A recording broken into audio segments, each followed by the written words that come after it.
Benden başka herkes aşkta işini biliyor, ama benden başka kimse kalbini dinlemiyor. Senden başka herkes bak peşimden koşuyor, ama gönlüm senden başka kimseyi beklemiyor. Kadınlar aynı, erkekler aynı, seven de sevmeyen de bekleyen de aynı. Gidenler haklı, dönen yok geriye. Al birini vur birine, her birisi aynı.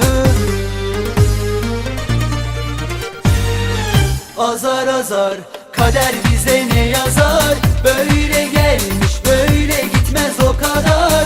Beni aşka düşman etme, yok yok ha canım, niyetimi bozamam.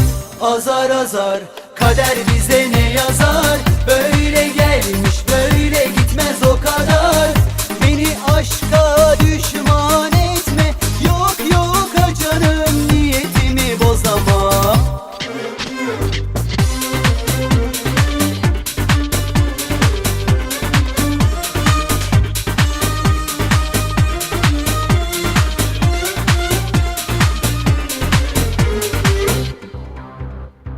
Benden başka herkes aşkta işini biliyor, ama benden başka kimse kalbini dinlemiyor. Senden başka herkes bak peşimden koşuyor, ama gönlüm senden başka kimseyi beklemiyor.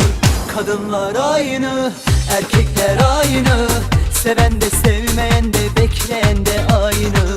Gidenler haklı, dönen yok geriye. Al birini vur birine, her birisi aynı. Azar azar kader bize ne yazar? Böyle gelmiş böyle gitmez o kadar. Beni aşka düşman etme, yok yok ha canım, niyetimi bozamam. Azar azar kader bize ne yazar? Böyle gelmiş böyle gitmez o kadar. Beni aşka düşman etme, yok yok ha canım, niyetimi bozamam. Döküleyim su gibi yar eline, söz olayım kalbinin diline. Beni kendine düşman etme, yok yok ha canım, niyetimi bozamam. Kaşı gözü kararım, tenine gül olayım. Zalim sana kıyamam, yok yok ha canım, niyetimi bozamam. Azar azar kader bize ne yazar? Böyle gelmiş böyle gitmez o kadar. Beni aşka düşman etme, yok yok ha canım, niyetimi bozamam.